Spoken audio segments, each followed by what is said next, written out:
পাকিস্তান আফগানিস্তানের মধ্যে বিশ্বের যে দুটি অংশের সংঘর্ষ তার একটি হলো খাইবার পাখতুনখোয়া বিদ্রোহ এবং অপরটি বেলুচিস্তান বিদ্রোহ। আফগানিস্তান পাকিস্তানের মধ্যে আন্তর্জাতিক যে সীমান্তটি তা ডুরাল্ড লাইন নামে পরিচিত। আফগানিস্তানের পক্ষে যারা যুদ্ধ করেছে তারা হলো পাকিস্তানি তালেবান, সংক্ষেপে টিটিপি নামে পরিচিত, বেলুচিস্তান লিবারেশন আর্মি, হাফিজ গুল বাহাদুর গ্রুপ, বিএলএ জঙ্গি এবং মজিদ ব্রিগেড। অপরদিকে পাকিস্তানের পক্ষ নিয়ে যারা যুদ্ধ করেছে তারা হলো পাকিস্তানি সশস্ত্র বাহিনী, সেনাবাহিনী, বিমান বাহিনী, নৌবাহিনী, PNS Siddique, Pakistan naval air army, volunteer corps এবং ইন্টার সার্ভিস ইন্টেলিজেন্স। দুই পক্ষের মধ্যে সংঘর্ষে এ পর্যন্ত হতাহতের সংখ্যা আফগানিস্তানের 900-র উপরে নিহত এবং 27 জন আত্মঘাতী বিস্ফোরণ ঘটিয়ে মারা যায়। অপরদিকে পাকিস্তানে মারা যায় জেনারেল আহমদ শরীফ চৌধুরীর মতে 400 পাকিস্তানি। তবে আল জাজিরা তথ্য মতে এ পর্যন্ত 950 জন মারা যায়।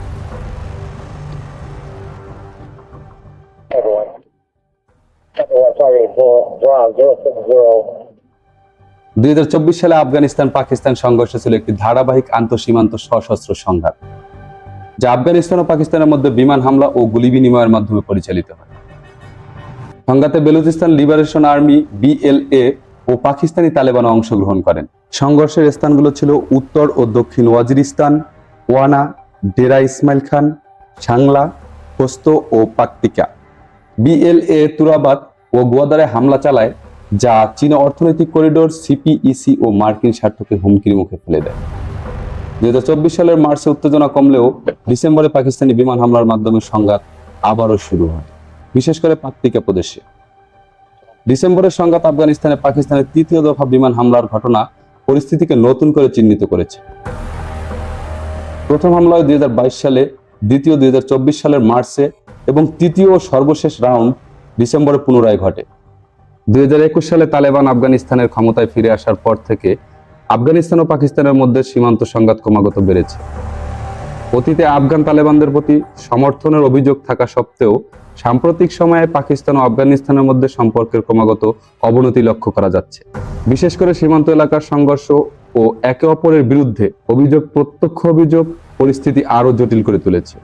এর ফলে দুই দেশের মধ্যে কূটনৈতিক উত্তেজনা যেমন বৃদ্ধি পেয়েছে, তেমন এই অঞ্চলের নিরাপত্তা পরিস্থিতি আরো অস্থিতিশীল হয়ে উঠেছে।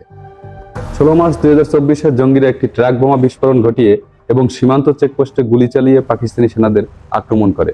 হামলায় 5 সেনা বোমায় নিহত হয় এবং গুলিতে আরো 2 জন প্রাণ হারান। পাকিস্তানি সেনাবাহিনী জানায় হামলাকারীরা আফগানিস্তানকে ঘাঁটি হিসেবে ব্যবহার করেছিল। জইশ-ই-ফুরসান মোহাম্মদ নামে একটি জঙ্গি গোষ্ঠী হামলার দায় স্বীকার করে, যাদের পাকিস্তানি তালেবানের টিটিপি অংশ বলে সন্দেহ করা হয়। তবে তালেবান নেতৃত্বাধীন আফগানিস্তান তাদের ভূখণ্ড থেকে হামলাকারীদের আগমনের অভিযোগ অস্বীকার করে।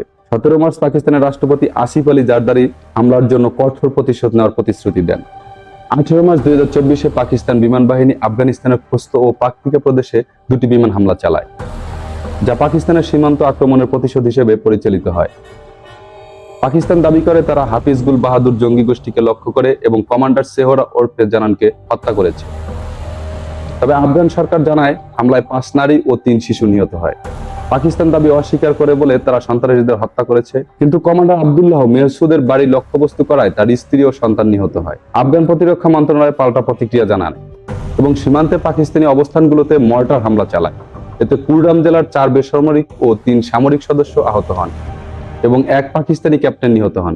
তালেবান তাদের ক্ষয়ক্ষতির তথ্য প্রকাশ না করলেও স্থানীয়রা একজন আফগান সেনার মৃত্যুর খবর জানায়। দক্ষিণ ওয়াজিরিস্তানের আঙ্গুরাড্ডা এবং ওয়ান্না এলাকায় আর্টিলারির যুদ্ধ ও সীমান্ত সংঘর্ষের খবর পাওয়া যায়, তবে কোনো উল্লেখযোগ্য হতাহতের খবর মেলেনি। 2024 সালের 20 থেকে 26 মাস পর্যন্ত পাকিস্তান এবং জঙ্গি গোষ্ঠীর মধ্যে বেশ কয়েকটি সংঘর্ষ হামলার ঘটনা ঘটে। 20 মার্চ বেলুচিস্তান লিবারেশনের আর্মি বিএলএ জঙ্গিরা গোয়াদর বন্দর কমপ্লেক্সে হামলা চালায়। পাকিস্তানি নিরাপত্তা বাহিনীর দ্রুত প্রতিক্রিয়ায় হামলা ব্যর্থ। সংঘর্ষে 8 বিএলএ জঙ্গি এবং 2 পাকিস্তানি সেনা নিহত হয়। বেলুচিস্তানের মুখ্যমন্ত্রী দাবি করেন হামলাকারীরা আফগানিস্তান থেকে এসেছে। 22 মার্চ ডেরা ইসমাইল খান শহরে একটি সামরিক কনভয় আত্মঘাতী গাড়ি বোমা হামলায় 2 সেনা নিহত এবং 15 জন আহত হয়। পাকিস্তান সন্ত্রাসবাদের বিরুদ্ধে কঠোর প্রতিশোধ নেওয়ার ঘোষণা দেয়। 25 মার্চ বিএল এর মাজিদ ব্রিগেড তুরবাতে পিএনএস সিদ্দিক নৌঘাটিতে হামলার চেষ্টা করে। নিরাপত্তা বাহিনী হামলা বানচাল করে। সংঘর্ষে 6 বিএলএ জঙ্গি এবং একজন পাকিস্তানি সেনা নিহত। 26 মার্চ খাইবার পাখতুনখোয়ায় সাংলায় দাসুবদে যাওয়ার পথে একটি বাসে আত্মঘাতী বোমা হামলায় 5 চীনা শ্রমিক এবং তাদের পাকিস্তানি চালক নিহত হয়। পাকিস্তান পুলিশ আফগান নাগরিক সহ 12 জনকে আটক করে, তবে তালেবান সরকার জঙ্গিদের আশ্রয় দেওয়ার অভিযোগ অস্বীকার করে। 2024 সালের 7 সেপ্টেম্বর আফগানিস্তানের তালেবান সীমান্তরক্ষী ও পাকিস্তানের ফ্রন্টিয়ার কর্পোরেশনের মধ্যে সংঘর্ষ হয়। সংঘর্ষটি আফগানিস্তানের খোস্ত প্রদেশের সীমান্তবর্তী কুররাম জেলায় ঘটে। তালেবান বাহিনী সীমান্তে একটি নিরাপত্তা ফাঁড়ি নির্মাণের চেষ্টা করলে পাকিস্তানি সেনারা গুলি চালায়। সংঘর্ষে একজন অফিসার সহ 5 জন পাকিস্তানি সেনা আহত হয়, আর পাকিস্তানের প্রতিশোধে 8 জন তালেবান যোদ্ধা নিহত হয়, যার মধ্যে 2 জন কমান্ডার। 16 জন তালেবান আহত হয়। পাকিস্তানি বাহিনী একটি সোভিয়েত যুগের T-62 ট্যাঙ্ক ধ্বংস করে। 2024 সালে 21 থেকে 31 ডিসেম্বর পর্যন্ত আফগানিস্তান পাকিস্তান সীমান্তে সংঘর্ষ উত্তেজনা উল্লেখযোগ্যভাবে বৃদ্ধি পায়।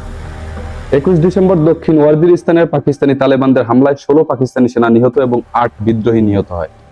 25 ডিসেম্বর পাকিস্তানি বিমান বাহিনী 21 ডিসেম্বর হামলায় প্রতিশোধ হিসেবে আফগানিস্তানের পাকতিকা প্রদেশে বিমান হামলা চালায়। হামলায় 20 থেকে 25 সন্ত্রাসী নিহত হয় বলে দাবি করা হয়। টিটিপির 4টি উচ্চ মূল্যের লক্ষ্যবস্তু ধ্বংস করা হয়।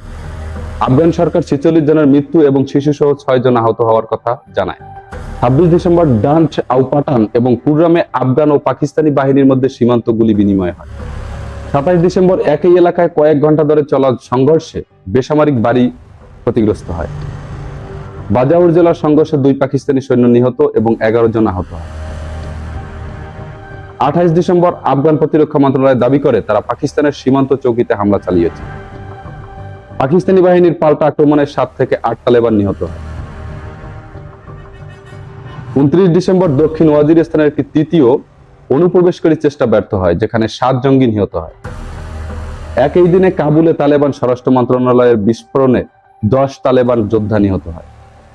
30 ডিসেম্বর তালেবান 15,000 সৈন্য পাকিস্তান আফগানিস্তান সীমান্তে মোতায়েন করে। আর্টিলারি হামলা ও সীমান্ত সংঘর্ষের খবর পাওয়া যায়। 31 ডিসেম্বর প্রতিবেদনে দাবি করা হয় পাকিস্তানি সামরিক বাহিনী ওয়াখার করিডোরে প্রবেশের প্রস্তুতি নিচ্ছে, তবে তালেবান এই দাবি অস্বীকার করে। এই ঘটনাগুলো উভয় দেশের মধ্যে বিদ্যমান উত্তেজনা এবং সীমান্ত সংঘাতকে আরো তীব্র করে তোলে। জানুয়ারি 2025 সালেও আফগানিস্তান পাকিস্তান সীমান্ত সংঘর্ষ চলমান। পাকিস্তান তেহরিকি ইনসাফের এমপিএ 1 জানুয়ারি পাকিস্তানি তেহরিকি ইনসাফের এমপিএ আনোয়ার জাহিদ খান দাবি করেন আফগানিস্তান থেকে 400 জঙ্গি বাজাউর জেলার 15টি সীমান্ত চৌকি দখল করে এবং ইসলামিক আমিরাতের পতাকা উত্তোলন করে। স্থায়ী বাসিন্দারা সম্ভাব্য বড় সামরিক অভিযানের আশঙ্কায় এলাকা ছেড়ে পালিয়ে যেতে শুরু করে। 2 জানুয়ারি পাকিস্তান অভিযোগ করে যে আফগান তালেবান সরকার পাকিস্তানি তালেবানদের সরিয়ে দিতে 10 বিলিয়ন পাকিস্তানি রুপি দাবি করেছে।